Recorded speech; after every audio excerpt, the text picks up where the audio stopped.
Good afternoon, everybody. Peter Kilcoyne here, Managing Director of Innovative Learning Technologies, the company behind TeacherMatic. Welcome to what I think is our 5th community webinar. My name is Peter Kilcoyne. I'm the Managing Director for Innovative Learning Technologies, the company behind TeacherMatic. So, just a few sort of things to get us started.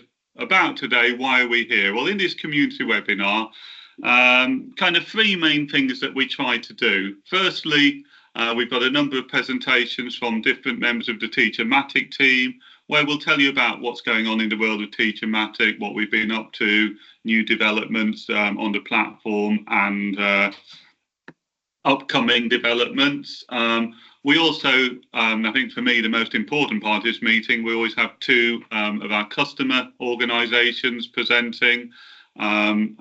This session, we've got Plymouth College and Chester University will be members of their teams will be talking about how they're using TeacherMatic.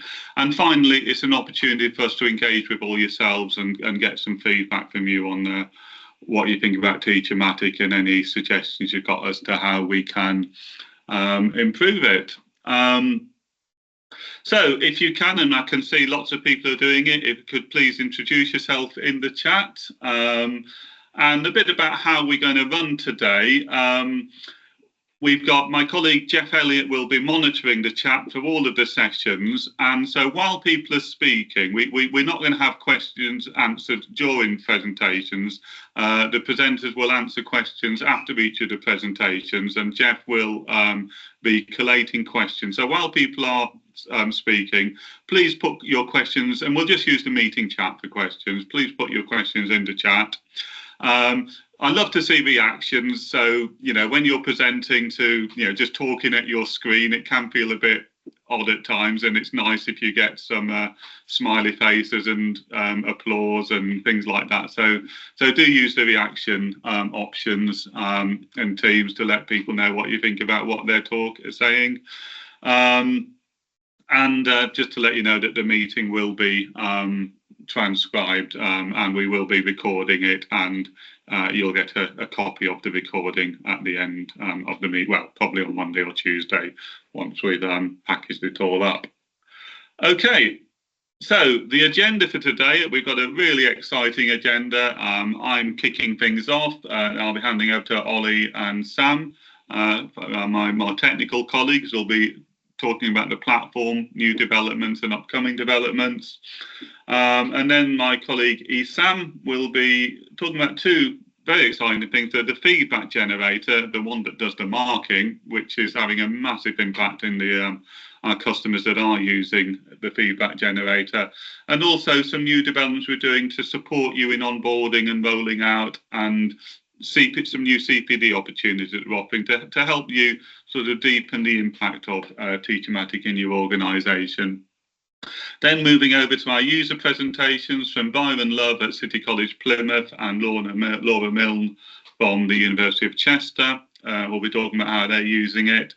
Then handing over to my colleague Reza, who will be talking about some new features. We've got some new language generators, which are very useful for ESOL, and we'll be doing a survey with you, a live survey. And finally, at the end, the opportunity for you all to give us some feedback in a fairly unstructured and open discussion. So just some news from the TeacherMatic world, some things that have been happening since we last all met up. The platform is continuing to develop apace, and those of you that use it regularly will see this. And Ollie and Sam will be talking about this in more detail, but just some of the key things that I think are really important, we're continuing to use our co-development philosophy, which is where we are developing TeacherMatic very much in partnership with our customers, where you give us the ideas, we work with the people who've given us those ideas to develop new tools to enhance the existing tools. And some of the key things that you'll be hearing about today, we've enhanced a number of the generators with a lot of extra functionality. The feedback generator, which Ethan will talk about in more detail, the one that does marking and feedback, is proving to be extremely popular, and we are doing some improvements on that in the next few months. We've got some internal quality assurance generators and a meeting-based content generator. Those came from, I think, a suggestion of someone who I just saw her name, Brian, at North Warwickshire and South Leicestershire College, came to us with those ideas, and we built those generators. We've got a meeting-based content generator, which will help summarise meetings. We've done some Google integration and these language ones that Reza will be doing. So those are some of the key important developments that have been worked on over the last few months. Very excited, and this is hot off the press, to announce that Jisc are doing a new pilot with us. So Jisc have already done 2 pilots, and a number of you may have come to TeacherMatic through being involved in those pilots. They've done the pilot with 8 further education colleges, 8 universities. Jisc are equally excited as we are about the feedback generator, the possibilities of using AI to provide feedback on students and to save time for teaching staff in doing that. And so they want to do a 3rd pilot on that. So this will be announced shortly by Jisc, so watch out for Jisc announcements. We'll pop it in our newsletter when this comes out as well. And you'll be able to apply to be one of 4 colleges and 4 universities who will get 50 additional free licenses, or 50 licenses if they're new to TeacherMatic, for staff to use with the feedback generator. They'll also get access to all of the other generators as well. So that's an important piece of news. TeacherMatic is continuing to grow. We just realised this morning that it's literally 2 years yesterday when we had our launch webinar. And I don't know how many of you in this room were at that launch webinar. And since we launched it, we've over 450 organisations, around 60,000 different teachers are using TeacherMatic, and it's being used across schools, sixth form, further education, adult community, SEND providers, land-based colleges, work-based learning, universities, and a good chunk of community colleges in North Carolina as well. And something that we're really pleased about is that the renewals rate for TeacherMatic has been very high, and so the vast majority of our customers are renewing their licenses. And in many organisations, they're buying additional licenses. So we're seeing in many of the colleges and universities and schools using it, they're purchasing for more licenses. And something that's become very clear is that those organisations, and it's about 15-20% that have got licenses for all of their staff, are getting much greater impact with TeacherMatic. And when we look at the time saving, etc. And so, we strongly recommend, obviously you might say we would do because we're selling it, that moving towards a full organisational licensing model is for deepening that impact is very useful. And if you are looking to increase your number of licenses, you can do it in year. And if you're short of money, and I know that many colleges and schools and universities are, something that a number of our customers do, that if you have some, say you're a college and you have some partner schools, if you work with them and encourage them to by TeacherMatic, we'll give you some free licenses, and a number of our customers have got free licenses through recommending us and bringing people on board. So if you can't afford to buy any new licenses, have a think about some of your partners that you might be able to introduce to TeacherMatic. And if you do buy in year, say your renewal was 6 months ago and you want to buy some licenses now, you only pay half if you're buying them for half the year. So it's very easy to buy in year, and it's a full pro rata option. Okay, there's been more work over the last few months on time saving with TeacherMatic. And I think it's important to share this with you, that it's not just our own survey, which showed a while ago 3.8 hours a week is what our users told us about the average time saving. Jisc reported 2 hours a week in the HE pilot. The Code Institute have done some work with TeacherMatic, and they've reported a 4-hour average weekly saving. And different individual colleges have done some research in their own staff have reported between 4 and in some cases up to 10 hours a week time saving. So we've got a much stronger and wider user base as to the evidence base as to the impact of TeacherMatic. Okay, we were very delighted, and you can see Reza extremely delighted in this photograph, to win the most innovative new learning technologies product at the Learning Technologies Award back in November. And here is that bottle of champagne. I don't drink, so I don't know what to do with it. I think the only one of the team that does like to drink is Ollie, and he's in Indonesia, so I'll probably give it to Ollie when hopefully I see him in the summer. That's me and Reza at the award ceremony there, and we're hugely proud. That's the real biggie in the learning technology world. You know, we're up against big multinationals, you know, the big TV companies, the banks, etc. And this little group of 4 FE people that decided to build an AI platform won this award. So we couldn't be more delighted about that. And we've been out and about quite a bit, and someone I want to say a big thank you about. I don't know, Steve, if Steve's in the room. Say hi, Steve, if you are. This is a bit like your Crime Watch photo, I think, Steve. It's but someone who's been really, he's done a couple of presentations in the last couple of weeks. So I just want to say a big thanks to Steve at DigiFest and at the Westminster Forum on TeacherMatic, and we've been out and about at lots of conferences and events, and it's great for meeting with customers and meeting new potential customers as well. So, in terms of getting out and about, earlier this week, I was very proud to go to the House of Parliament for a UFI event where we were initially funded by the UFI, and there were 3 different UFI projects at that event. And this is me with Lord Aberdare and someone else you might recognise, Deb Miller from Hull College, who spent most of it, although she wasn't coming as a TeacherMatic representation, again, big thanks to Deb, who spent most of the event standing by the TeacherMatic screen, telling everyone how wonderful TeacherMatic is and how her colleagues at Hull benefit from that. So we've been very busy out and about in the last few months. That's the end of my presentation. If anyone's got any questions, just quickly pop them in, and if not, I will hand over to Ollie and Sam. So thank you very much for listening. Okay, I will stop sharing, and Ollie, over to you.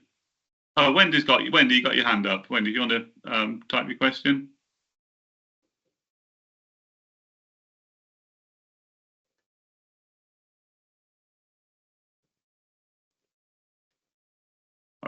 I'll pick that up later, Wendy. I'll hand over to Ollie now. But Wendy, if you want to type your question into the chat, I will, or you can talk within that last 10 minutes.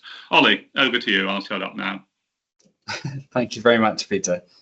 Okay, hi everyone. So I'm going to start with platform developments, and then I'm going to pass over to Sam, who'll talk a little bit about generator developments.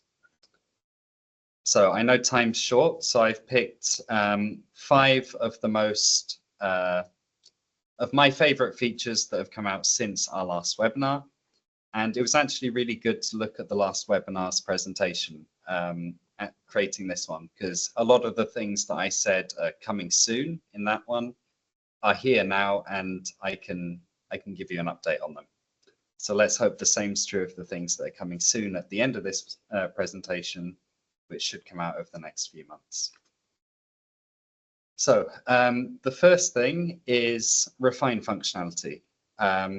This essentially lets you tell TeacherMatic what you want it to change and regenerate based on those comments. So this is available now in 14 or 15 generators, and it's being rolled out to more generators by the day. So in this example that's playing on a loop to the right, I've generated a lesson plan on reptiles, and I've asked it to change one of the sessions to something else, and it has done that. So right now, per generation, you can only refine once. there are certain limitations we're working with, but that may well increase to more refinements in the future. But you can add as many comments as you want. So if you want, in this example, more than one section changed, you could just list the things that you want changed.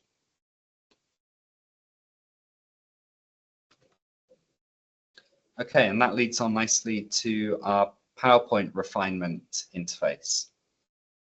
So we've added a few things to the PowerPoint generator. There are more to come, and there are several other changes and improvements we're looking to make over the coming months. But as of now, it will generate speaker notes for you, and it will allow you to edit the slideshow before exporting. So in this example playing to the right, I generated a PowerPoint on the Industrial Revolution. It had a slightly questionable color scheme, which I was able to change. I can also go in here and not only change the colors, but I can edit all of the content. And at the top of this edit pane, I can also tell it how I want TeacherMatic to refine the slide. So this was a fairly major feature.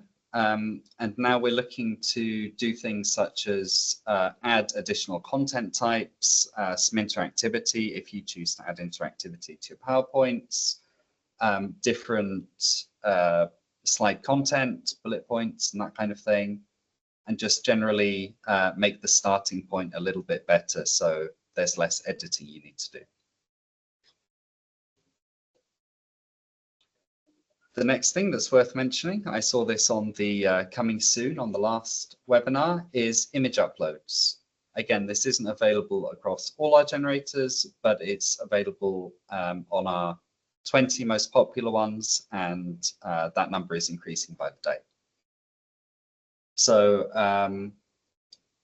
you can upload an image, and that image can contain text, and the AI does an amazing job at interpreting that image and creating material based on that. So in this example, I've got an example chart of sales. I've uploaded that to multiple choice generator, and it's created some multiple choice questions based on that, that chart.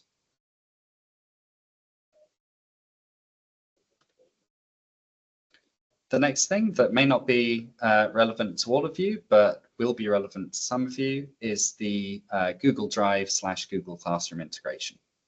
So this works across almost all of our generators. You'll be able to export to Google Drive for anything which has a Word export. And then for certain generators, you'll also be able to export to Google Classroom as a quiz. So for our multiple choice generator and other question generators, you can export to Google Classroom, and that'll go into an assignment / quiz. You can also add any of our other generations as documents within your Google Classroom. So it's not just the quiz generator, but it saves a lot of time.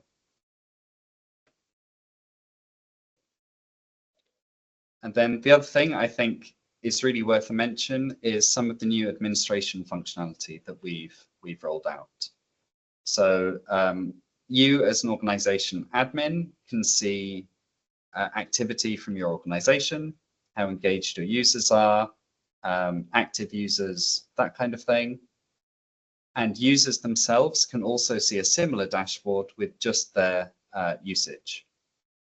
And then we've made various other improvements as well, such as on the organization members page, you can now sort by, for instance, last accessed. And I think something that's really useful is the ability to reset your license allocation. So previously, organization admins were spending a lot of time managing their users, taking a license from one and giving it to another. Now you can, at any point, for instance, over the summer, reset all of your licenses, and this will remove the licenses from all of your staff And then as those users sign in or sign up, they'll be allocated a license. So it essentially removes the need to export your list of users, deallocate all of the ones that need to be deallocated, and reallocate the ones that you want to have licenses. So on that theme, if you do go down that route, which I think many of you probably will want to, especially over the summer, it's a good idea to ensure that in your organization settings, this automatic subscription on login setting is enabled. So this means all of the users who have been deallocated a license will be reallocated one as soon as they log in.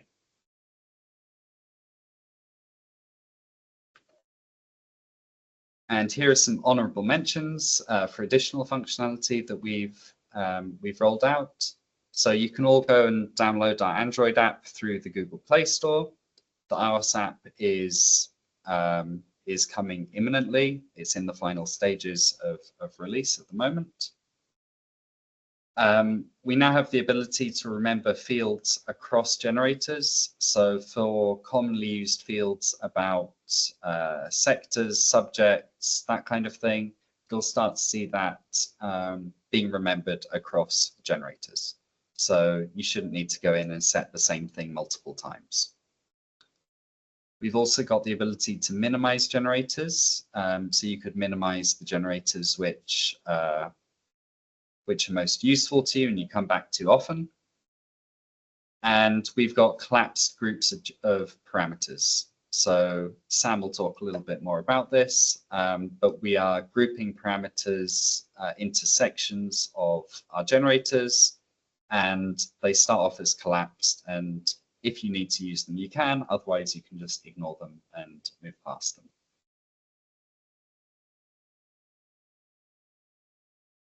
Okay, and now just some upcoming priorities for the rest of the year, I suppose. A big one for us, which we spent a lot of time on over the last few months, is a marking interface. So this follows on from our feedback generator, and it allows you to bulk upload students' work, and it comes with automated PDF annotation as well. So one of the feedback types you can choose is an annotated version of the feedback that students uploaded, and you can edit those annotations and that highlighting before you export it as well. So again, I know that not all of you want to use our feedback generator, or it's against organizational policies for now. All of this functionality can be disabled by the organization admin, as all of our other feedback related generators have been as well.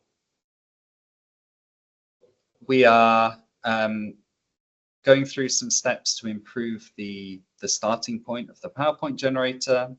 Like I said, better range of images, a more diverse content types, and a little bit of interactivity. So you may well see some settings that appear which allow you to include things like questions or discussion points within the PowerPoint generator. Another thing is, I've described it here as generate this from that, which I guess is the best way of describing it. So in addition to refining or editing or exporting your generation, you'll be able to use that as a starting point to do something else. So this will be introduced to the most logical places where it belongs. But for example, from a scheme of work, you could generate some lesson plans. We've also got scheduled generations on the roadmap, which will allow you to create, for example, a weekly multiple choice quiz based on that week's headlines and various things like that. And of course, our Moodle plugin, which this is our second iteration of the Moodle plugin, which enhances the functionality available through LTI. So the LTI integration is great with all VLEs, but when using it, you still have to go through this process of exporting your generations, then uploading that to your Moodle course. So this plugin kind of bridges that gap for Moodle users at least, and allows you to export from TeacherMatic directly into your Moodle course.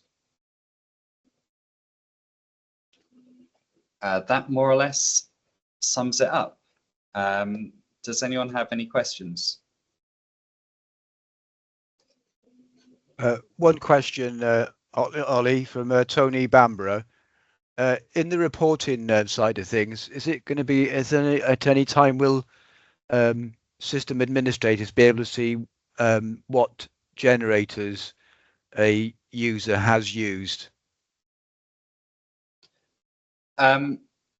We are definitely looking to increase the reporting available to organization admins. I'm not sure if we'll get into that much detail, at least in this next phase. But if it's something that's wanted by administrators, it's definitely something we can put on the roadmap. Okay, thank you very much, Ollie. Some great stuff coming up there, and that we've developed. I hope you're all suitably excited about that. And if I could hand over to Sam now,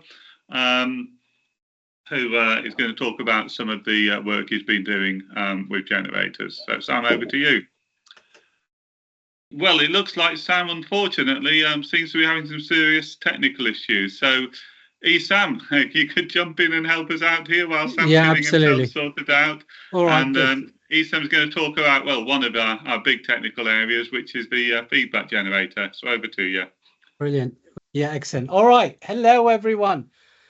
So this part of the webinar is all about the feedback generator, which we've recently redeveloped.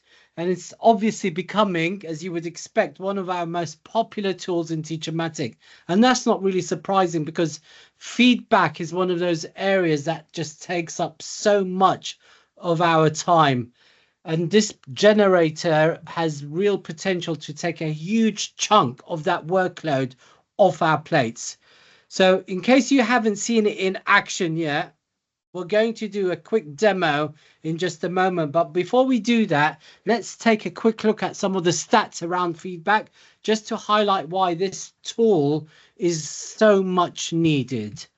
So research by UCL has shown that marking and lesson planning are indeed the two aspects of teachers' jobs that significantly contribute to increased workload stress and poor well-being. So a study by the Institute of Education found that these tasks are often done during evenings, weekends and holidays, which can lead to a decline in teachers' well-being. This is because these activities are add to the already long hours that teachers work, so making it difficult for them to maintain this healthy life balance. So just some more stats here. Lecturers spend an average of 10 hours weekly on feedback.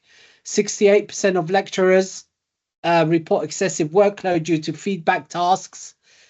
And obviously, AI tools like TeacherMatic can reduce that workload burden. And according to McKinsey consultants, it can save them up to 30%. All right, 30%. So it's really important to stress something there. Very, very important, I think.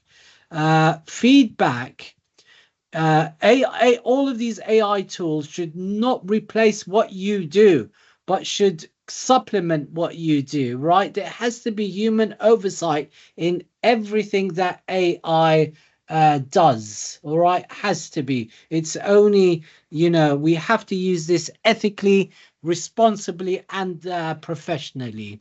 So with that being said, let's take a quick deep dive on the feedback generator, just in case you haven't seen it. I'm assuming most of you have.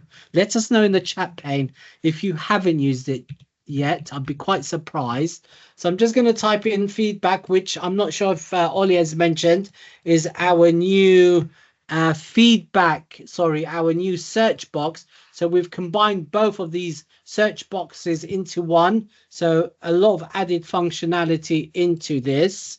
So let me just grab that. One sec. There it is. Really good search box, a lot of functionality there.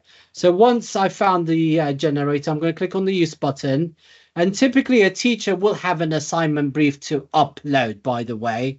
I'm sure most teachers will have that. In my example, I'm just going to add an assignment title here. And my assignment title is Why I Applied for this IT course. And just to give you some context into this, I used to ask my students at the beginning of the year to let me know why they applied for my course, the BTEC Level 3, so I can just see what their level of commitment, knowledge, grammar, and spelling is. And as you can imagine, I had to give feedback to all of that, to all of that students' work. And I had about 5 classes, 25 students per class. You can imagine how long that used to take me. So, and I wish I had this generator in my days. So here's that was the scenario. So the teacher can upload or the student's work or paste it. And as Ollie has said, a new feature is going to come soon where you can bulk upload the student's work. In my example today, I'm just going to paste the submitted text. I've got this simulated text of a student's work. Right, there it is, just to show you what that looks like. Right, few errors in there. And then you decide if you want to give formative, summative, or informal advice. As soon as you click on the formative or summative, you'll get these additional options here, as you can see, right?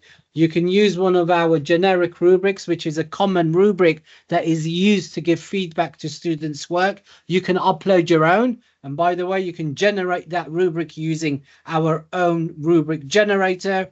You can select a grading scale, and you don't even have to grade the work. You can just give feedback. And in this scenario, I would have just given feedback only, right? So that's what I would have liked to do. So I'm going to say, do not grade the work, but feedback only, and then mark it against a particular level. In this case, it'll be a level 3, and click generate. And this would have saved me a lot of headache. It would have saved me at least half an hour, 40 minutes of time that I simply didn't have, right? And now that's where this human oversight comes into play, where you have to critically evaluate before you assume this is 100% correct. And of course, as professionals, what you would do is then you would add your own, touches to this, because what you should consider all of these outputs as is a strong first draft, right? Just remember, strong first draft. So that is that part. And just to let you know, I know that was a very quick. So we've had a deep dive in the past, okay, about the feedback generator. And if you scan this QR code, it will jump straight into the video. But later on, I'm going to share with you a collection of links and resources.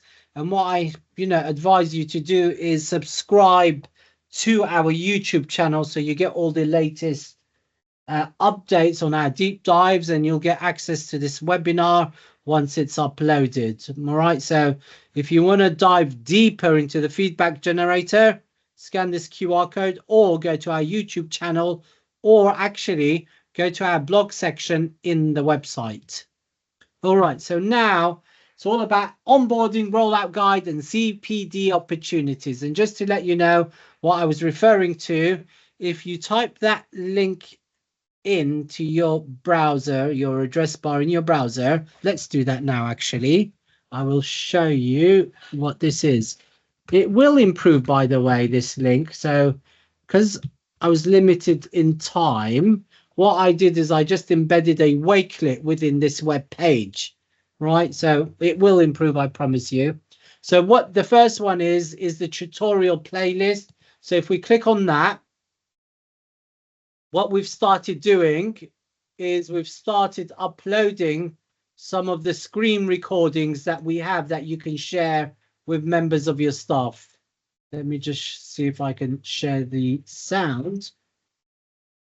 Yep. All right. So we're slowly walk you through the platform, uploading a few of these tutorials in there. So if we go back to the link, that's how you can access it. As I said, just in case you don't know, on the first Wednesday of each month, we deliver these deep dives based on themes. So you can access all the past webinars in this deep dive playlist here. So you can see all of these ones here, including feedback, which is from hours to minutes, and it's about lesson planning. So all of our deep dive webinars are uploaded to this playlist. This is, I think, really important. I'm not sure if it's been highlighted. Within these links, there's a link called TeacherMatic Roles and Tools. And this is something that Richard Godard has created. And I think it's exceptionally useful, because the assumption is that TeacherMatic is designed for teachers. And it is. Most of the generators, I would say, about 80% are probably for teaching roles. But we have many other generators that also fall outside of that scope.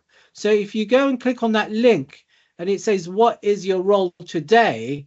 You'll see all of these different roles here, right? And it'll jump to that particular section. So you'll see all the generators related to those specific, tasks and roles. And they're actually linked. So what that means is that if you are actually logged on to TeacherMatic and you click, say, on the meeting-based content generator, it should open up that generator directly. Let's see if that happens. There you go. All right, so that's a really useful link.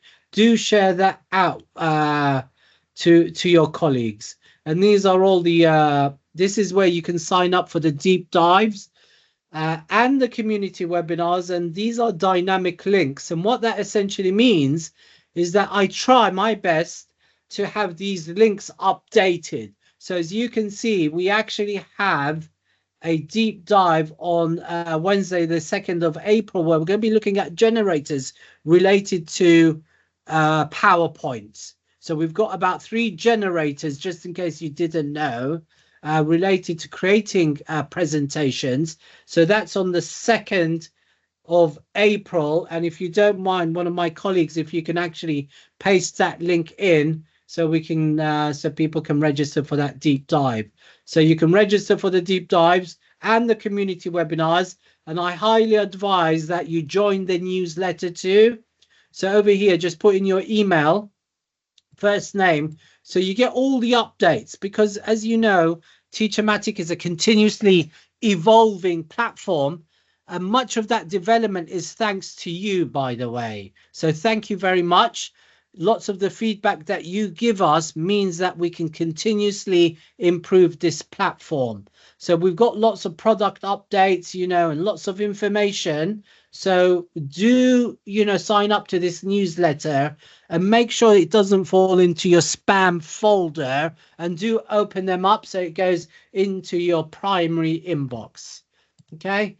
And the blog is, just in case you don't know, we do have a blog section where we put the deep dives and the webinars and other information up there, where we surround the recordings, the video recordings, with some information here, right? So I think that's a very useful page here that we're going to continuously update.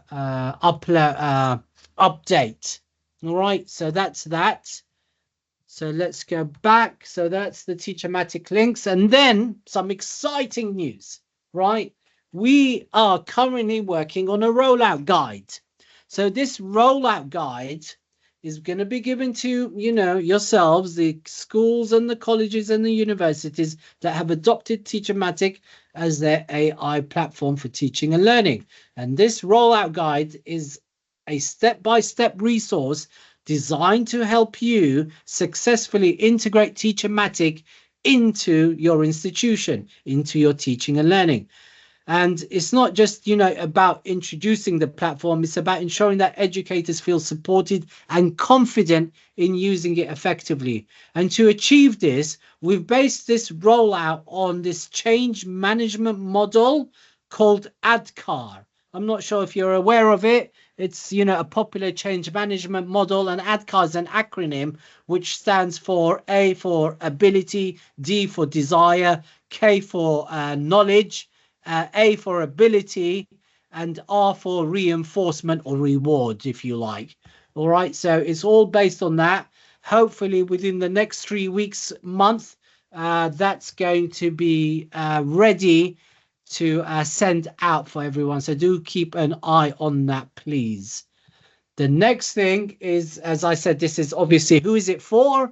It's for really the school and college leadership teams, the IT administrators, the professional development coordinators, and the people really in charge for implementing, a product. So you're talking about e-learning managers, digital managers, and all sorts of things. But obviously, it needs to have SLT ownership. That's, I think, very, very important. So next exciting bit of news is we are creating a self-paced guide to help you learn how to use the platform. It's called Getting Started with TeacherMatic, right? And as I said, it's a self-paced guide to help you learn how to use TeacherMatic, and it covers everything from logging into TeacherMatic, using some of our most widely used generators, right? Best practices, how to use, these AI tools responsibly and ethically. And there'll also be some quizzes there. And, we're hoping that it will be launched in the next few weeks. So do keep an eye on that. So want to thank you very, very much for being part of the TeacherMatic community. It just means so much to us, and we are going to continually work really, really hard to make sure that this platform is as useful as possible for all of you. So thank you very much. Thank you very much, Esam. I can't see any questions for Esam there, Jeff. Are there any? There's one question from Ruth Brown. Okay. In the feedback generator, can you upload an assessment criteria? That might be a question from Ollie as well.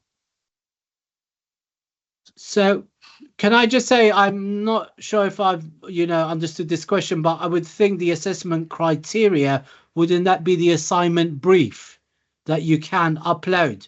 So then it will mark it based on what the assignment brief says. Unless or possibly the marking rubric, but yes, there is an option to upload a file towards the top of the form. And the rubric on top of that, Peter. You're absolutely right. Yeah. So hopefully, just have a go, Ruth, at uploading where it gives you the option to add an assignment brief, and try that. So it's neither part of the brief or a rubric. Or maybe that's something we could look at. Ruth, if you want to email me, and we can continue this conversation, and we can find out more about what it is you want. So it's peter@teachermatic.com. And sorry, Jeff, did you want to pick up that next question? James, would I be able to put in an indicative content from a mark scheme? I don't think that at the moment. That's another idea, I think. Yeah. And again, James, send me an email with some more detail on what you want there, and we'll look at. And this is how we work. We show you stuff. You tell us how to improve it, and we will look to see if we can make those improvements.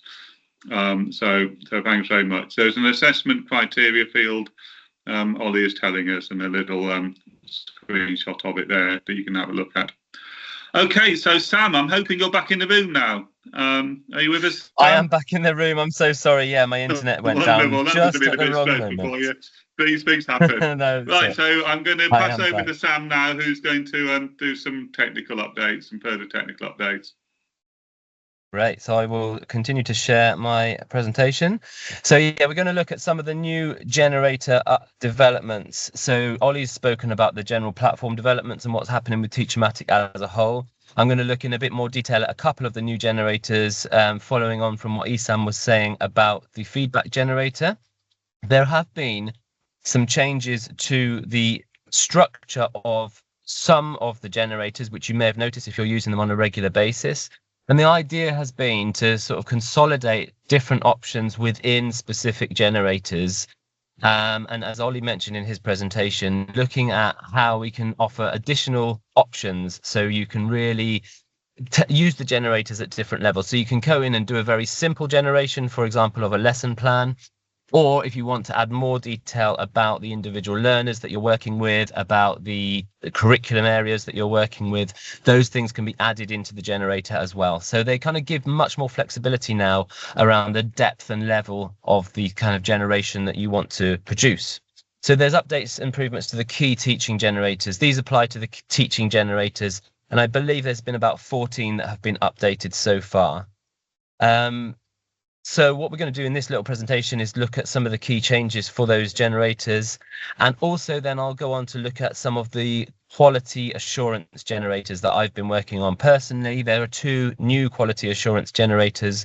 One is for initial quality assurance of a new course or a new body of learning. And then the other one is the internal quality assurance generator, which if you're offering training, accredited training, or if you're working in an FE college or a training provider, you'll know all about quality assurance. It's a massive part of the workload of lots of schools and colleges, and the IQA or internal quality assurance generator is specifically designed to assist with the process of going through those internal quality assurance steps. So the next one is looking at the kind of enhancements that have been made. So new functions have been added to, as I say, lots of the teaching generators. I'm going to do a quick demonstration of this in a second. You're now able to target specific learner needs and teaching requirements more accurately. So the idea is to really make this more bespoke to the individual user, to your particular needs when you're doing that generation. Sometimes you'll just want to generate a really quick lesson plan or a really quick idea for an activity or a project. And in other cases, you want to go a bit more deeply into the needs of the learner and the needs of the teacher and link it perhaps to a specific curriculum. So those things are all now possible at different levels. There's a new layout, which we'll look at in a second, where some of those parameters are grouped and they're hidden. As Ollie said, they're hidden initially and you can open them up as a kind of concertina. So the idea is not to overwhelm users when you're going in just to do a quick generation. Maybe you don't want all those additional options, but if you do, you can open up the concertina and there will be the additional options there. So it keeps things as simple or as intricate as you like. There are the group fields related to learners, which are again remembered across the generator. So this is quite important. And as Ollie said, if you're logging on to a generator multiple times, you're using a generator multiple times, that generator will remember, for example, which sector you're working in and which curriculum alignment you're working within for the next time you go back into that generator. So if you're working in Wales, you're working with the curriculum for Wales. Every time you go in, it will remember that you're working with the curriculum for Wales. You won't have to re-enter that information each time you go in. Of course, you can change it if you want to, but it will remember your previous choice for that. Also, you can add more information about learners as well. So additional needs, for example, language, for example, any particular needs within the group, and you can add multiple different needs. So you might have learners who have ADHD, you might have a learner who's visually impaired. You can add these things in and the generator will give you specific tips when it does the generation of how to adapt that content for those learners that you are working with.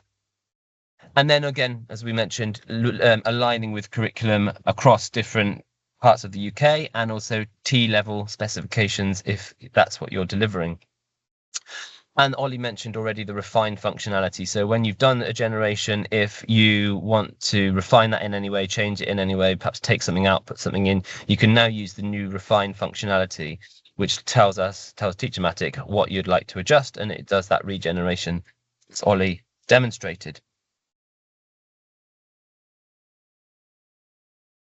So here are the generators that I believe have been updated so far. We've got project ideas, learning activities, multiple choice questions, true or false questions, classroom questions, worksheets, lesson plans, scheme of works, flashcard, SMART targets, lesson objectives, very short answers, discussion topics, and SPAG plus. So these are the majority of the teaching generators, the ones that are most commonly used. So these are the ones that we've updated first.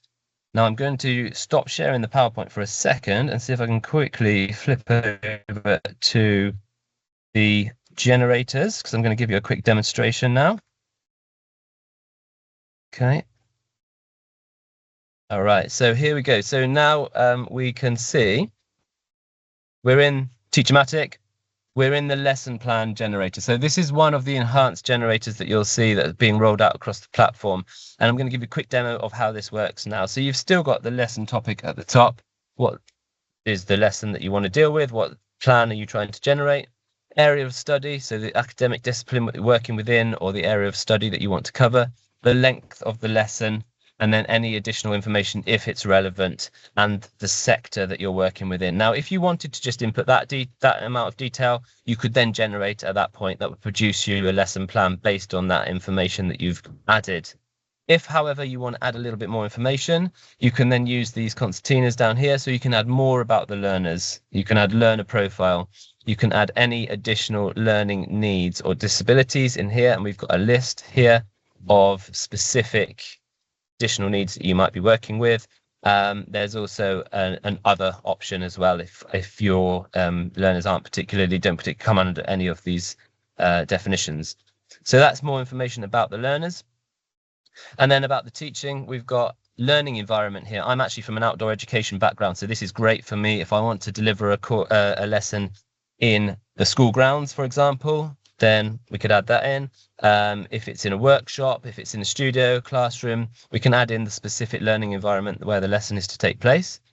We can then align with any of the curricula across the UK.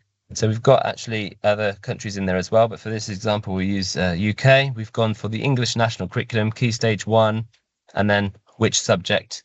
And that will specifically align with the current curriculum from whichever country you select. Then you've got some options here to add in additional information. So for example, if you were delivering a lesson outdoors, you might want to add in potential health and safety issues. You might want to add in assessment of the learning. So this is going to prompt the generator, TeacherMatic, to give you some feedback on how you might assess learning during that lesson. And then you also might want to use those results in your teaching. So specifically use the result to inform your teaching practice of that lesson. You can then add in an additional request. So you might say, well, avoid anything that that mentions, I don't know, wildlife, for example. You might want to add in something that you don't want to mention or you do want to include in the lesson plan there. You can upload a file. You can paste a YouTube transcript if you want to in there, and there's information and help about how to do this. You can add a website. Note there that most or a lot of websites now block any AI systems from reading, so that may or may not work depending on which website you are trying to use. You can then add in cross-curricular skills, so numeracy, digital competence, for example, team building, problem solving, those kind of things. And then you can also add in a specific pedagogical model if you want to. Okay, so you've added all the information in.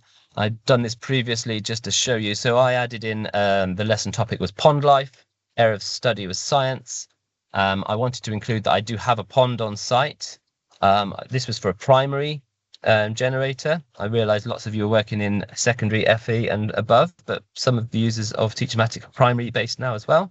Then I've added in that these are urban children, so they may not be used to being in natural environments quite so much. I have one child with ADHD. I want to deliver the session outdoors and align it with the English National Curriculum at Key Stage 1. I do want to include the health and safety issues there and the assessment, and I want to use the results in my teaching. And TeacherMatic has then generated a session which is based on those inputs. So we've got the learning objectives, we've got the differentiation for learners with ADHD, and then it's delivered a timed lesson plan. Some of this result you'll be very used to from the previous generator, but it's given us that ability to add in multiple different data points, different bits of information, which really kind of help you to make that much more bespoke to your learners. And you can see here we've got the health and safety addition within some of these sections as well, and the assessment method suitable for Key Stage 1, observe learners' participation and responses during the quiz and discussion. Health and safety advice at the bottom, assessment methods and suggestions for using that within your learning environment. Okay, and it's aligned it with the Key Stage 1 curriculum in England as well.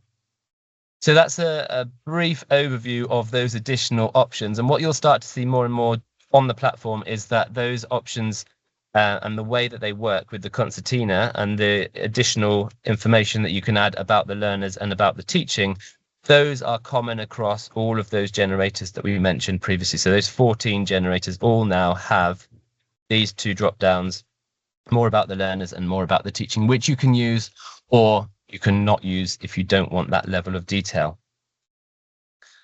So hopefully that makes the generators kind of more bespoke, more personal, more useful to you, the teaching generators. The next one that we'll come on to quickly is to look at the pre-course quality assurance. So the two quality generators, this has come from my background in as a training provider. We provide, in my other role, lots of outdoor learning and forest school training, of which we need to do pre-course quality assurance, and we need to also go through the internal quality assurance process every single time a learner submits their evidence. So for the pre-course quality assurance, what we're going to do with this one is we're going to actually, I'll show you the completed version of this. So we're going to add in the name of the course. So this is for a forest school leader course, the unit title. So you can either add in the unit title there, or you can add in the unit title, and you can also then upload the unit specification. So we've selected level 3. It's a level 3 qualification. The unit specification, we have the option to either upload or to paste. I've chosen to upload, and then I've actually uploaded the whole unit to TeacherMatic for it to use as the reference point for the pre-course quality assurance. Then you have the option to upload a scheme of work or an assessment plan. So some of you may have schemes of work which outline how each part of that unit is going to be assessed. Some of you might have assessment plans which do the same thing, or you might want to upload both. So for this one, we uploaded a scheme of work. Again, that was another file, doc file, that I uploaded there. And what the platform has done now is it's looked at that initial unit, the Deliver Forest School unit. It's looked at my scheme of work, which outlines how the assessment is going to work for that particular unit. And then it's given us a summary of each individual assessment criteria within that unit. So you can see it's pulled out all of the different assessment criteria within the unit. It's also then outlined in my scheme of work how I have suggested, or how the proposed assessment method for each of those assessment criteria. And then it's given us a range of feedback based on a comparison between the unit itself and the way that I have said I'm going to try to assess that unit. So it said the attended assessment methods listed in the scheme of work cover all of the assessment criteria in the unit specification. The intended assessment materials are appropriate for a level 3 unit. So it's looking at the level. It's looking at, are those assessment methods appropriate for that level of qualification? It's then looked at whether the assessment methods that I've outlined are appropriate for the group of learners. In this case, it's adult learners.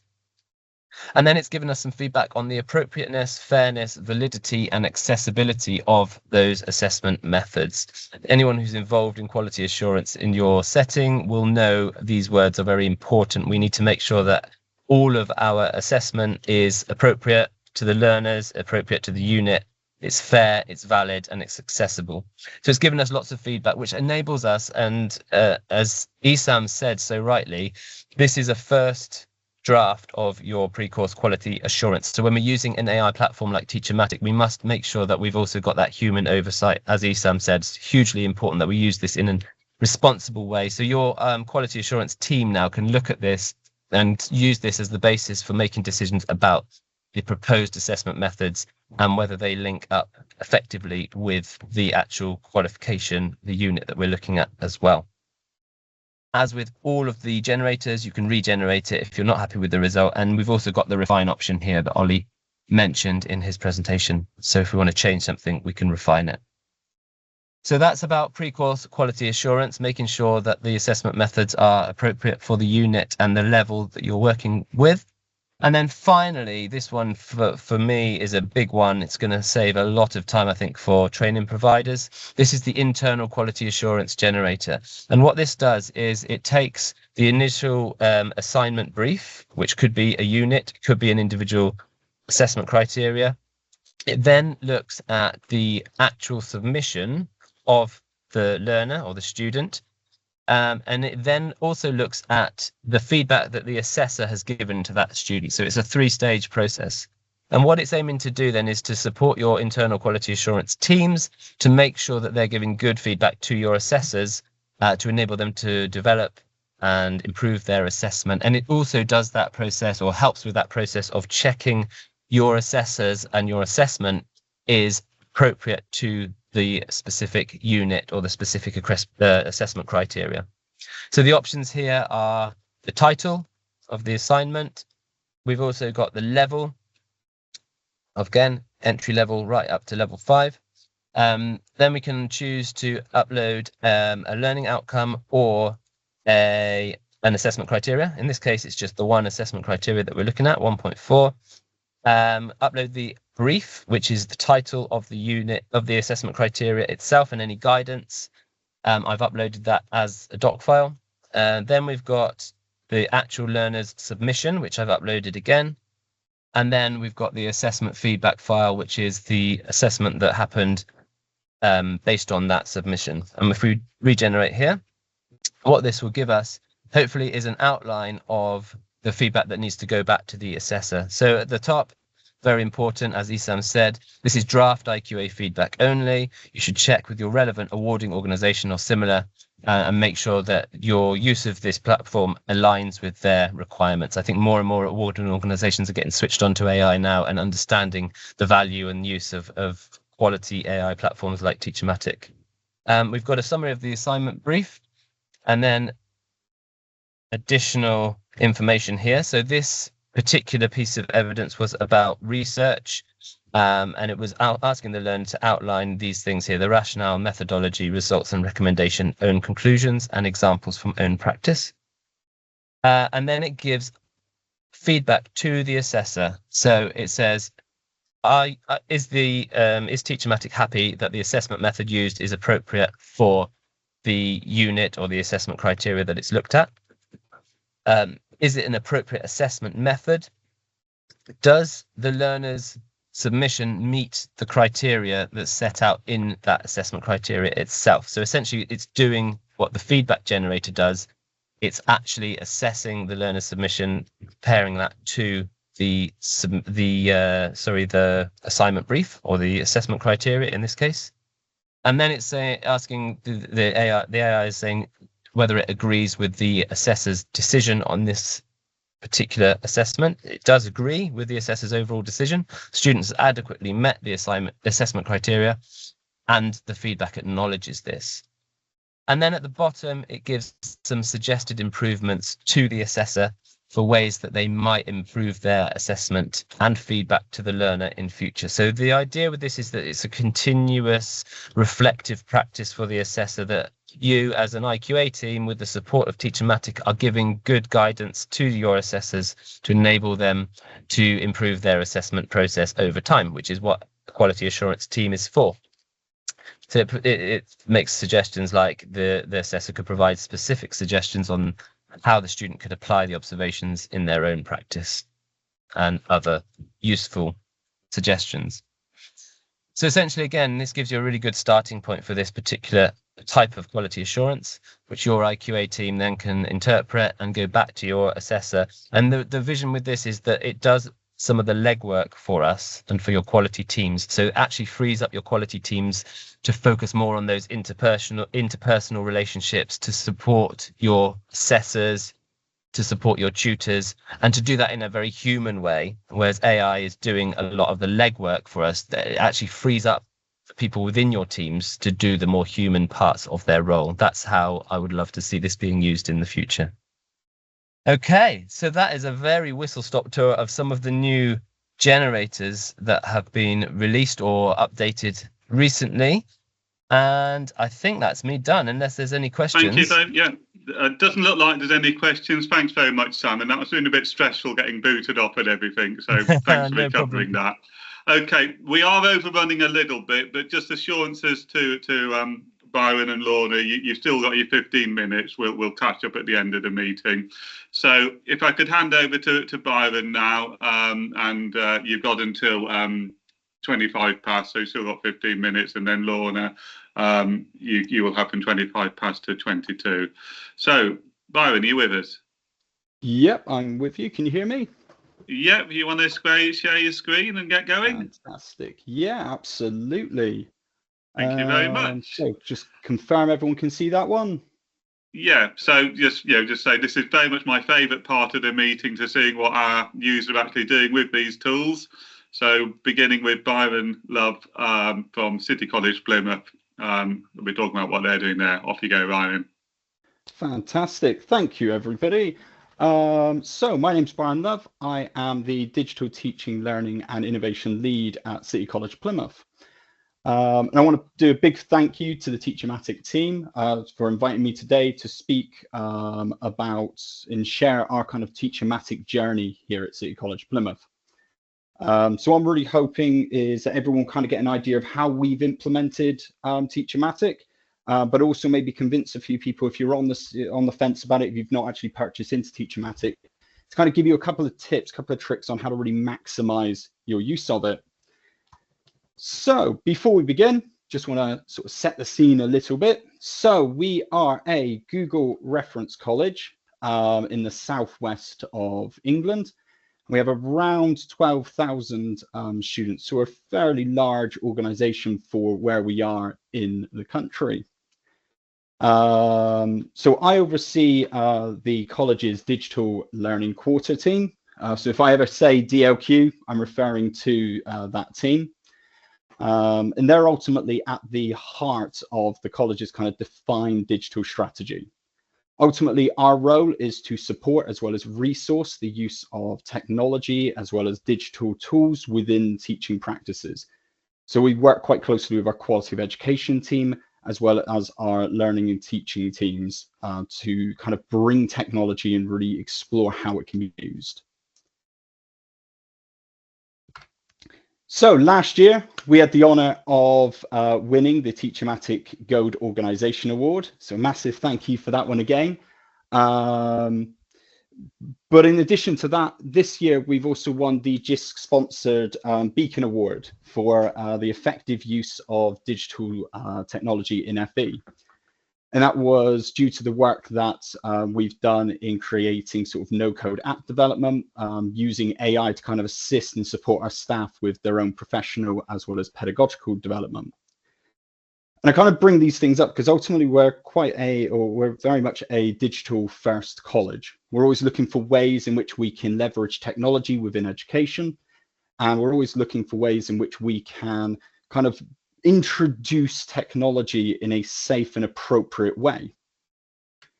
And that really brings us into TeacherMatic, because we were already exploring artificial intelligence at the time and kind of looking at how is it going to impact education? What is that going to look like? And we had already started to explore a couple of topics, things like use cases, how might AI be used within education itself, ethical considerations and concerns that we had around that, as well as data concerns. And so when we were looking at AI, ultimately one of the things that myself and my team were doing was looking for what is going to be our platform. What are we going to go with in terms of introducing AI in a safe way to the college? And we ultimately came up with 3 key criteria that we wanted from our AI solution. I say 3, it's actually 4, because we also wanted it to be UK based as much as possible. But the 3 criteria we had was, first and foremost, it had to be a good foundation as an AI tool for our staff and our students, regardless of their ability or their exposure to AI. We didn't want to make any assumptions about anybody's ability or capabilities with the technology. And ultimately, we didn't want something that was going to require a heavy amount of prompt engineering or very in-depth technical knowledge to really get started with it and be able to get beneficial results. What we wanted for our staff was a tool that was nice and easy, that they could get their teeth into from day one. Similarly, it had to really save time and reduce workload, or allow for much more personalized learning opportunities. It had to be something that, you know, could take away from the workload, take away from the admin of our staff. And the final one for us was it had to be data compliant. It had to be reliable, and it had to be a safe option for our needs within education. We wanted something that ultimately aligned itself to our sector as much as possible, rather than a generic kind of offering. So with all of that kind of aware to us, what we wanted to sort of also acknowledge was that unless we actually brought in an AI platform, a lot of our staff might start to explore their own options. And depending on what their understanding of GDPR, there could be concerns there as well. So we ultimately wanted to have a solution in place. We didn't want to leave it in a kind of nebulous zone for our staff to explore it themselves. And that's ultimately where TeacherMatic came in, because we saw it at DigiFest. And for us, it just seemed like the logical answer to all of those questions. It fit all of those needs. It fit all of those criteria. So we just started to pursue it as our preferred solution in terms of AI. So Peter, you might actually remember the initial call that we set up with yourselves. And I kind of led you on a little bit. I do. Fantastic. You might remember I kind of led you on a little bit. I kind of I had you believe that it was just me and you on the call for the entire thing up until the end.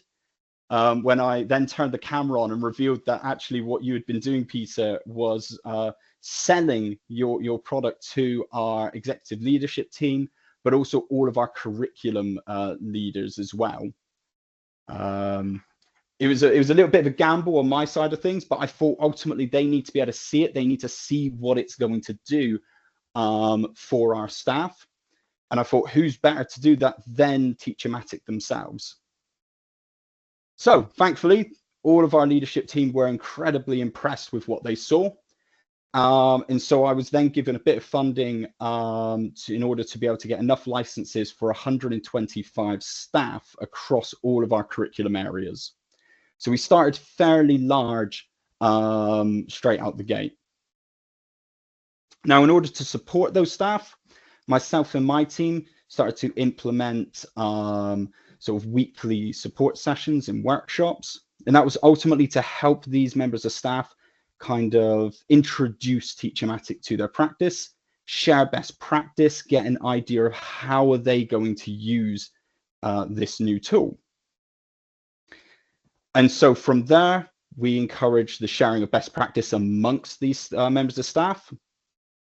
We started to champion those best use cases, such as things like the feedback generator, but also things like the use of smart targets generator. And that was actually one of our kind of really preferred areas at first, because at the time we had feedback around the smart targets and the target setting within the college that it wasn't up to scratch. So that was an area that we really explored quite early with our staff. And what it enabled staff to do, as I'll show you in a moment, is spend more time with students rather than filling out ILP sort of data and sheets. In addition to those things, my team also conducted a termly survey. We still do this with all of the staff that are involved. We've got about 180 staff who are currently on TeacherMatic now. And what we would do with that survey is use the data from it to focus what our internal support offer looked like for staff, and also kind of guide the discussion in those weekly support sessions and workshops that we still have. So that brings us quite nicely on to looking at some of the sort of feedback that we've got. So I got this lovely video from one of my colleagues named Jasmine Airy, sort of discussing her use of TeacherMatic, and I'm hoping the sound comes through. So far, I've been using TeacherMatic to help with a lot of the admin tasks. One of the tools I've really liked on it is it can initially make slides for people, but what's really helpful is that it can start off with a baseline. So for difficult tasks that I find, like starting with a lesson, it provides a template for everything. TeacherMatic has helped streamline tasks because it can really help with things like smart targets. So during tutorial, TeacherMatic you can put in the information that a student is relaying to you, and it will really help with that structure, which I sometimes get caught up on. So it means that those tasks are kind of sped up a little bit more, which then means that you can spend time actually talking to the student about tutorial needs, bonding with them, addressing their needs rather than focusing on more admin tasks. I've noticed a change in students in terms of tutorials. So for one-to-ones last year, I admittedly spent a lot of time working on those smart targets, and that meant maybe the quality of our conversations were lower. Or because I'm trying to juggle tasks at once, I'm trying to write a smart target, I'm not focused on what they're saying. So by using it in a tutorial one-on-one setting, taking that information, popping it into TeacherMatic and having it spit out a smart target means that you're more present in the conversation, which obviously means the student feels supported. So hopefully, as everyone can kind of see from Jasmine's sort of lovely example there, TeacherMatic really embodies for us two of the core purposes of technology within education. The first one is it has to be able to make things easier. And then secondly, it also has to be able to allow for much more personalized learning opportunities. By using TeacherMatic and outsourcing some of the doing of a task, Jasmine, as well as other staff at the college, are able to then spend more time doing what actually matters, helping our students develop to meet their potential. So far. So, in terms of stats from our surveys, we found that staff overall sort of confidence with using AI, as well as discussing use of AI with their students, rose after we brought TeacherMatic into the organization. So we benchmarked it at that start at around 58.8% of our staff were confident with the use of AI and confident with having those discussions. And then that rose to 0.2%. I've got it wrong on the slide there. At the end of term 1 of this academic year. Similarly, sort of as a result of that sort of growth in confidence, there was also an increase in the engagement with AI tools in general over that same period. So when we benchmarked it, we asked staff, who's using AI tools? What does that look like? Only 43.8% of staff said they were. That's now risen to 59.3%. And then the big sort of stats in terms of time saving. So I should say, first and foremost, all of our staff who we've surveyed have said that TeacherMatic has saved them time within their workload. 82% have stated that it saved them somewhere between 1 and 4 hours a week. 10% have said that it saved them somewhere between 5 and 9 hours a week. And then 8% have said that it saved them over 10 hours per week.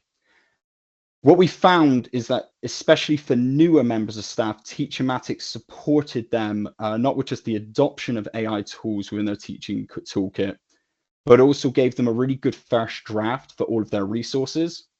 And particularly for new members of staff, especially if they may start in the middle of the academic year, that was an absolute lifeline for them. It meant they had something very quickly that they could start to break out into the classroom with. And it would be to nobody's sort of surprise that these sort of big figures at the bottom were mainly our new staff who were reporting that. So that brings me kind of towards the end of our presentation here. But before I finish up, I just wanted to kind of give some of our top tips and best practices that we found, which really kind of fed into our success with TeacherMatic. The first one is to find your champions. Really empower your staff, especially staff like Jasmine, for example, who are going to be confident to share how they're using TeacherMatic, share its impact that it's having on their practice, as well as support their peers. From there, promote it. Use your internal channels to share those success stories, highlight the benefits, and really amplify that message with your champions. I think it's also really important here to be authentic, highlight the limitations of the technology so it's not being seen as a silver bullet, because then if things do go wrong, staff will disengage from it. They'll think that there's a level of disingenuity to your message. From there, make sure that you are establishing a regular form of support for staff, whether it's a weekly session, an online space to share best practice, tech exposés, whatever your support, whatever form your support takes. Make sure that it works for your organization and you're setting yourself up as well as possible. And then finally, remember the Pareto principle. So if you're not familiar with it, it's the idea that 80% of the value of anything that you do comes from 20% of what you actually did. Personally, I find AI and sort of AI tools in general really capture this idea really well, because by allowing AI to do the bulk of the work, the 80%, in creating that first draft, we're freeing ourselves up to do 20% of the task that actually adds that value. That 80% value coming from 20% of what we do, allowing this to do the first draft really builds that in as a point. So that's me all finished. Any questions, comments, or concerns? Well, that's fabulous, Byron. Some really good examples there. I think that's a really good implementation. I'm not seeing any questions. Are there any questions, Jeff? No, but from as a question from me would be really interesting to hear your comments on the implementation guide that ESAM has developed. It would be good to work together. The one that he mentioned earlier. Yeah, I think it's a great idea. I kind of wish it was there when we implemented it. Brian, I'm going to actually reach out to you so you could be the first, one of the few people that will get an insight to the rollout guide before I actually distribute it to everyone. So that would be greatly appreciated, Brian. I'm sure you'll have a lot of feedback. Yeah, I'll do that. Thanks a lot, Brian. Right. Well, thanks so much, Byron. And okay, I'm going to quickly hand over now to Laura from University of Chester. Laura, we are behind time, but don't worry, you've still got 15 minutes. That's okay. So if you want to share your screen and get going. I'm actually just going to talk to camera because I think that's one of the things that we sometimes lose in the work that we do is we lose the human in it, particularly when we're talking about AI. So I'm trying to be very human forward and not just stick to some slides. But what I'd love to share with you is our context. So to start off with, I'm from the University of Chester. I'm the head of digital education there, and I work within the Centre for Academic Innovation and Development. Our centre has been very, very involved in the university's general approach to AI. Our broader AI approach is that we are cautiously, responsibly, and transparently embracing generative AI. We know that we can't ignore it. It's irresponsible to ignore it because our students are going to be using it when they get out into the rest of life, and they're using it whether or not we say they do. They should. So it's really down to us to be in tune with what we're supposed to do here.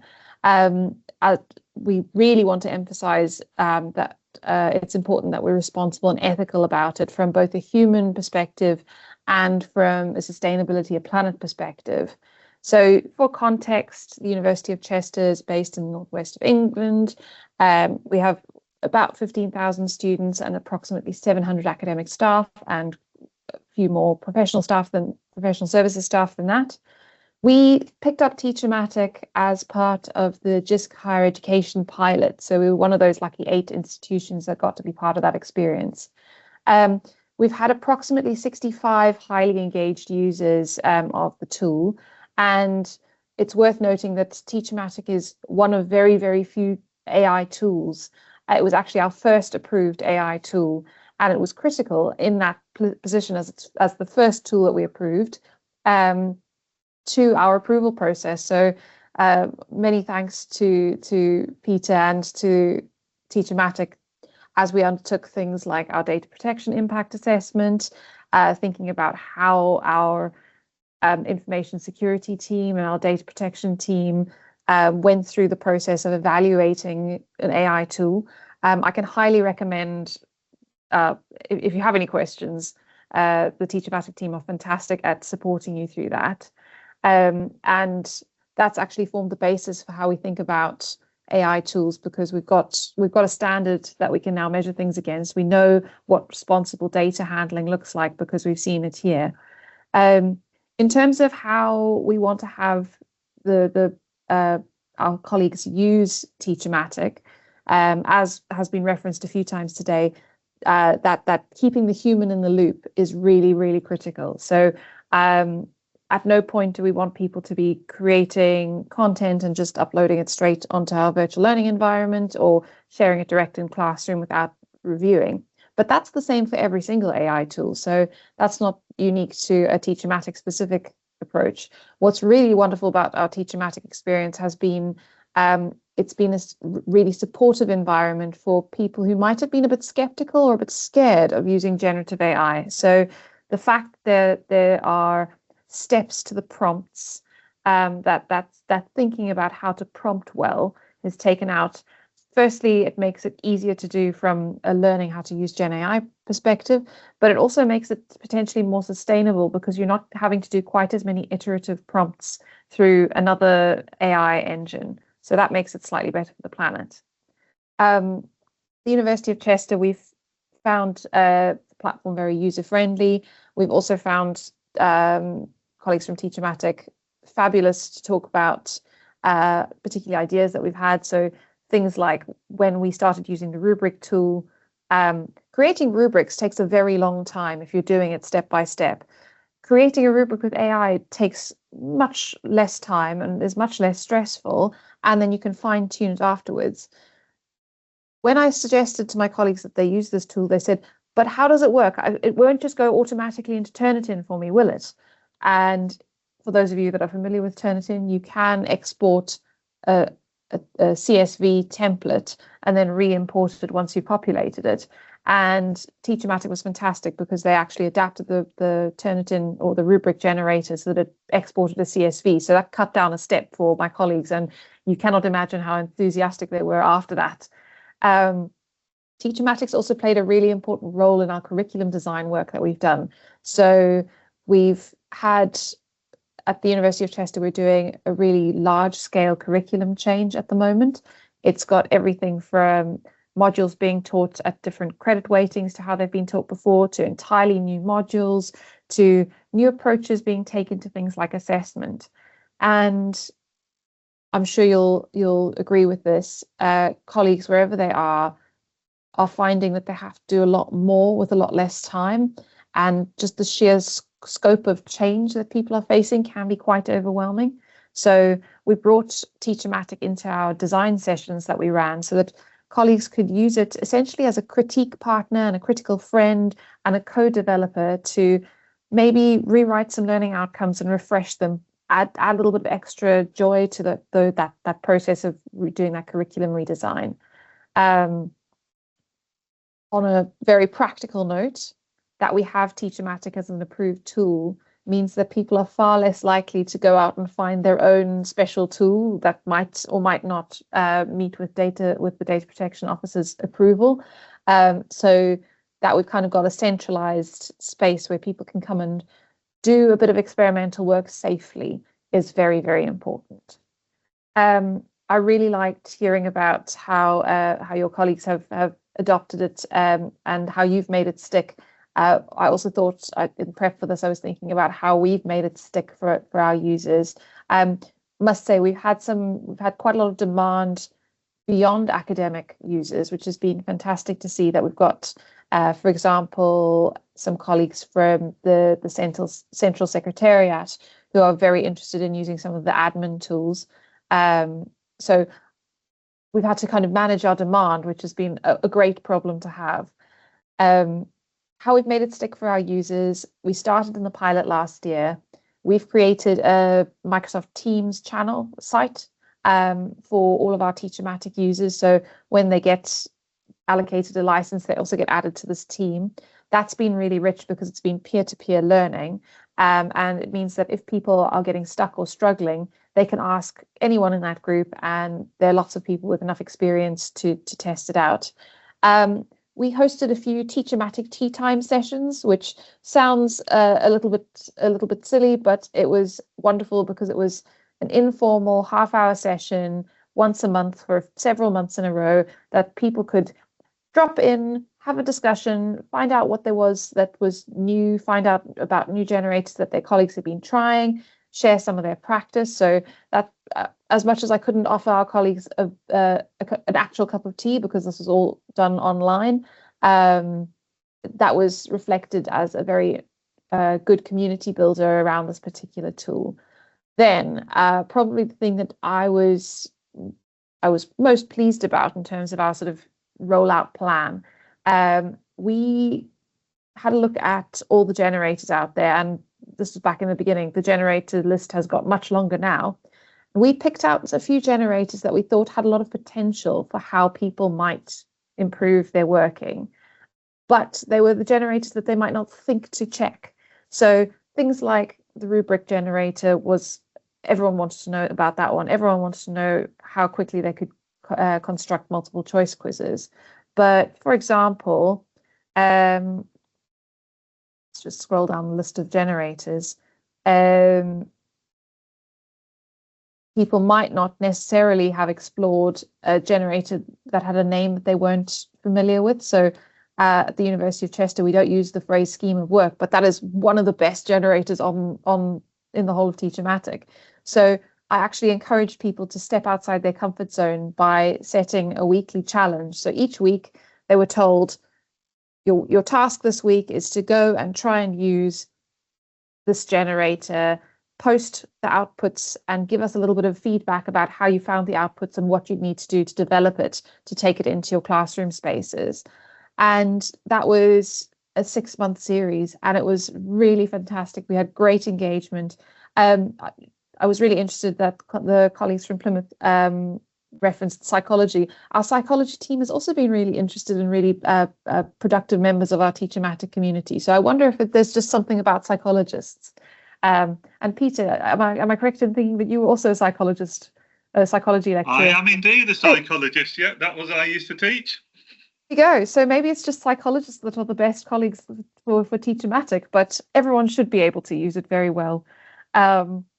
Yeah, so our weekly challenges we ran that for 6 months. I'm scrolling down the list of challenges, and it goes from everything from the debate tool to plenary sessions to ask an expert, to the glossary tool, which for some subjects where the content is really technical, that's really helpful to students and takes a long time.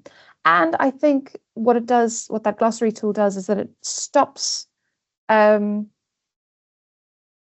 you forgetting how much you don't know when you start a subject. Because I think that's quite something something I certainly need to remind myself when I'm teaching a subject to newbies. I've taken the jargon for granted in a lot of cases. And then last in how we've made it stick for our users, a very critical part of that is modeling responsible acknowledged use wherever possible. So that means that me as the head of digital education, my team members, our senior learning technologists, our AI and education working group lead, our center lead for the academic innovation, she's a dean, everyone, where they've used TeacherMatic in their presentations, not just for students, but for other colleagues, we say, this this is the tool that we've used to partially generate this, and this is how we've taken the initial output and improved it. And that transparency, I think it frees people up from thinking that using AI is somehow cheating, which is still something I'm hearing colleagues going, it's like, oh, am I not cheating if I use a tool to help generate my PowerPoints? Or am I not cheating if I don't spend hours and hours and hours writing multiple choice questions where you write the same distracted STEM 15 different times because you've got to have, it's just very time consuming to do that. And it puts the lecturer back into a place where their expertise as their academic judgment and their expertise is the core. So I think having us being able to model where we found TeacherMatic particularly useful has been important in enhancing people's desire to use it as one of the tools in their toolbox. I think that the role in our curriculum design project, so we did institution-wide curriculum redesign, and being able to unstick design conversations by opening up TeacherMatic, bringing it over to the desk and say, just describe to me the problem that you're having. And even in the chat with TeacherMatic, the very, very simple generator, you'd just be able to unstick conversations by helping people have that experience a little bit differently. So I can see, I've opened up our dashboard and I can see where the spikes of engagement with TeacherMatic have been across the institution. And they align very, very strongly with particular phases in our design sprint process, which means that that's clearly been a place where people have found it very useful. And we definitely had a spike around the start of this academic year when colleagues were creating new content for the first time. And then yet another spike come January this year where people started being a little bit more exploratory. So seeing that people are actually embedding it in their practice is hugely encouraging to me. I know we had a conversation with Peter and Riza at DigiFest about what it might look like to have whole institution TeacherMatic. And I think that there's a lot of scope, particularly on I'm loving the look of all the IQA content because I've spent a good deal of time doing that myself in the recent past. So I'm looking forward to that whole institution approach where it's not just about creating content to save teachers a few hours in one place, but it can be really strategically used. I realize I whistled through that, and maybe if I'd had slides, I would have talked a bit slower, but I just wanted to have the conversation about what had worked for us. I really like the sound of the implementation guide because I think that's going to be supportive for colleagues who haven't yet rolled it out. But I also just want to give the TeacherMatic colleagues on the call a big shout out for being so willing to be collaborators and co-designers when we bring our ideas to you. I think that makes a real difference to us. Thank you very much, Laura. Really, really appreciate that positive feedback about the team. I mean, that's really what we try to do. We want to be completely customer focused, and it's great that that's your experience. I love the examples you gave there. I really like that sort of weekly task and a way of introducing the different tools one at a week. Just out of interest, what would you call the scheme of work in your university? I'd probably just call it learning design plan, but that's because I'm a learning designer. All right. So there isn't a particular term you use across for that planning sort of right. But it's interesting that you find it a useful exercise. Okay, I'm not seeing any questions, but I'm seeing lots of thanks for the session, brilliant, lots of rounds of applause. So that was just wonderful, Lorna, and great to hear how successful it's being at University of Chester. And we look forward to continue to work with you, and hope to get you to be the first university that's got licenses for all staff. So let's keep talking about that. Okay, well, thank you again to Laura and to Byron for such fantastic presentations and sharing with you all how a college and a university have implemented and making use of TeacherMatic. And I'm going to hand over to my colleague Reza now, who's going to talk about language generators. Thank you very much, Peter. I kind of got the short straw to follow those great presentations, right? But bear with me, I'll try and do a good job at mine. So what I'm going to do with yourselves is... You're headlining, Vector. You're the headliner. Oh, is that what it is? Right, okay. All right. I don't quite buy that, Peter, but I'll take your word for it. So hopefully you can all see my screen or the slide that I'm sharing with you. And what I wanted to do was take up just a little bit of the time just to talk to you about some of the new work that we've also completed in relation to language teaching generators. Peter alluded to this earlier on when we first all came online, but I just wanted to give you a little bit further context on it, should it be of interest to yourselves. So first and foremost, just to kind of set the scene, is to talk about or raise awareness to the Common European Framework of Reference, or commonly referred to as CEFR. As you'll see from the definition there, it's an internationally recognized system that effectively helps language proficiency into 6 different levels. And a lot of institutions tend to use this across the sector and globally, of course, when it comes to language teaching, because it helps standardize language learning and assessment from that perspective.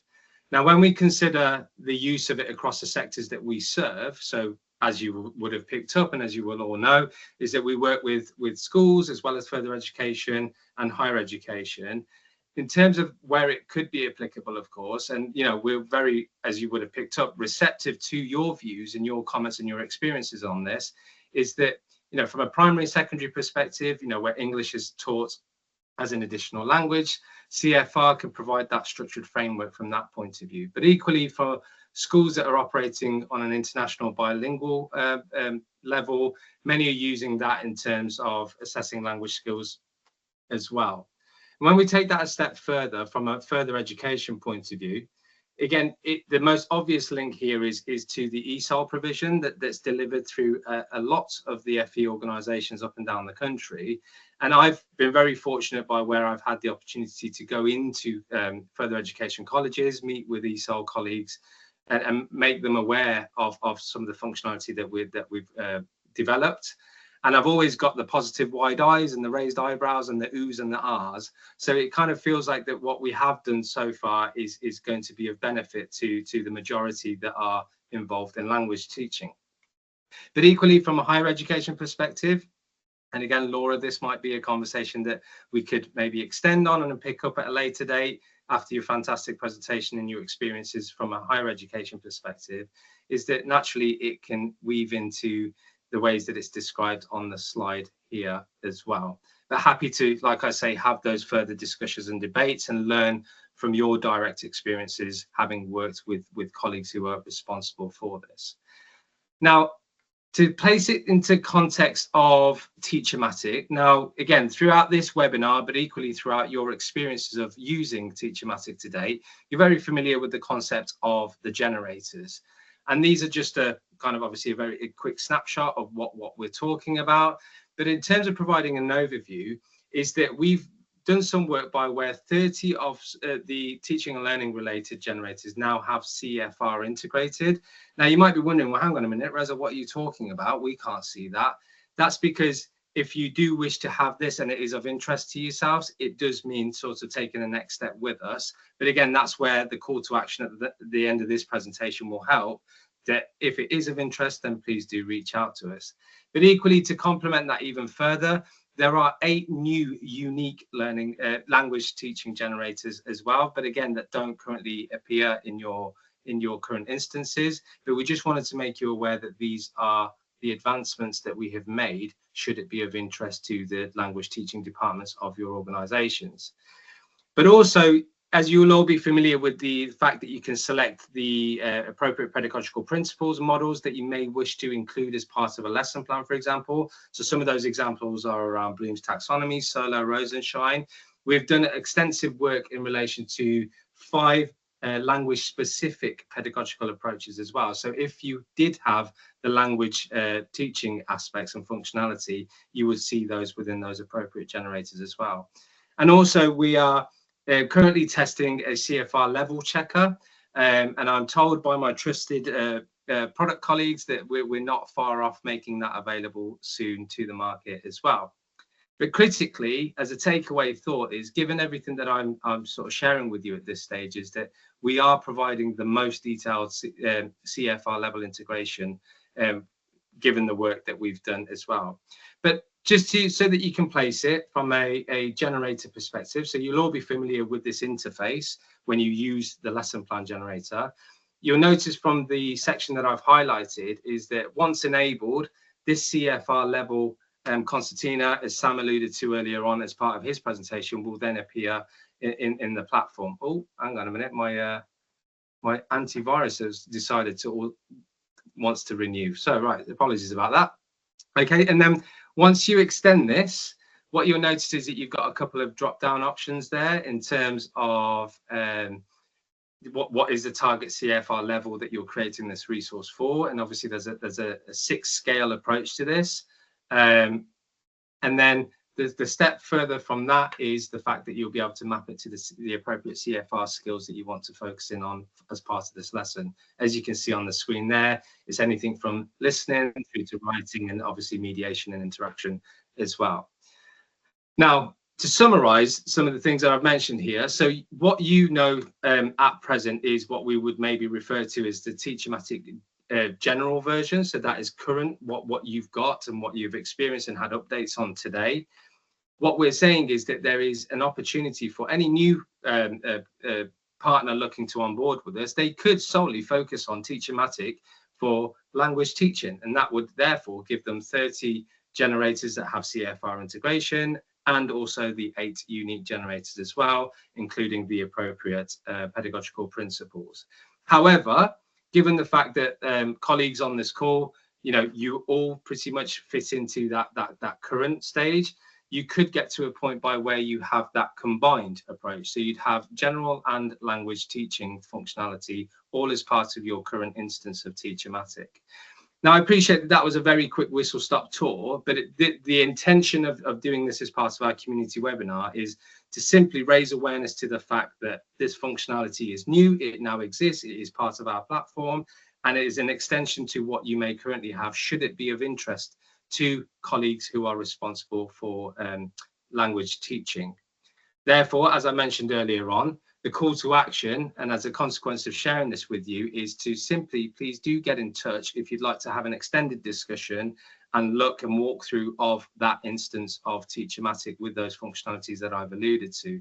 And I'm about to share my email address on screen with yourselves, but I think looking at the list of colleagues that are on the webinar, you've probably already got my emails in your inboxes from previous interactions, but nevertheless, please do make a note of that moving forward, and I'd love to be able to have that conversation. Thank you, Peter. I've just seen you've put that email address in there. So that brings me to the end of that very small section. What we wanted to do, if you are still allowing for some time, is... Oh, yes, yes.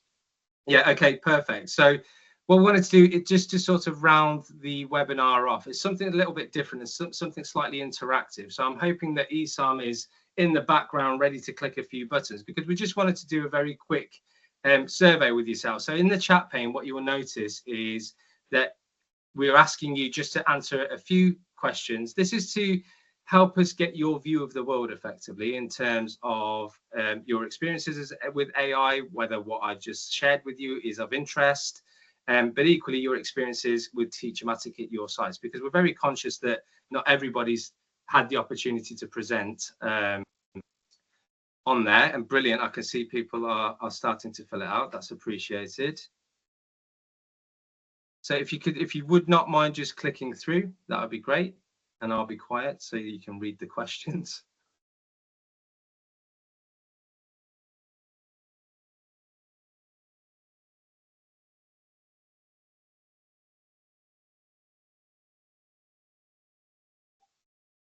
Just allow a couple of minutes, and by all means, feel free, if you're not participating as part of the poll, if you've got any questions based on what I've presented, more than happy to take those as well, or any other, of course, based on what some of my other colleagues who have presented today as well.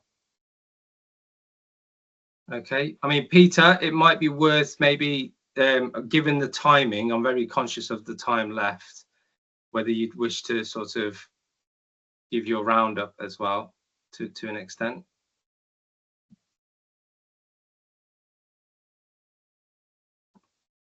Can't access at the moment. Oh, sorry, Elizabeth. Not sure what's. Maybe that's due to traffic. Maybe.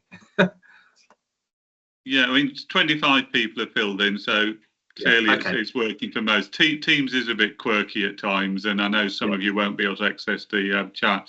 Well, I mean, I hope you found this all a really useful event. We will carry on for a bit longer. We're going to have our usual open discussion where we will turn on, and Esam, if you maybe want to do this now, if you could turn on everyone's microphones and cameras so people can all see each other and chat freely. But if you could just wait before you anyone starts chatting until Wes has summarised this poll.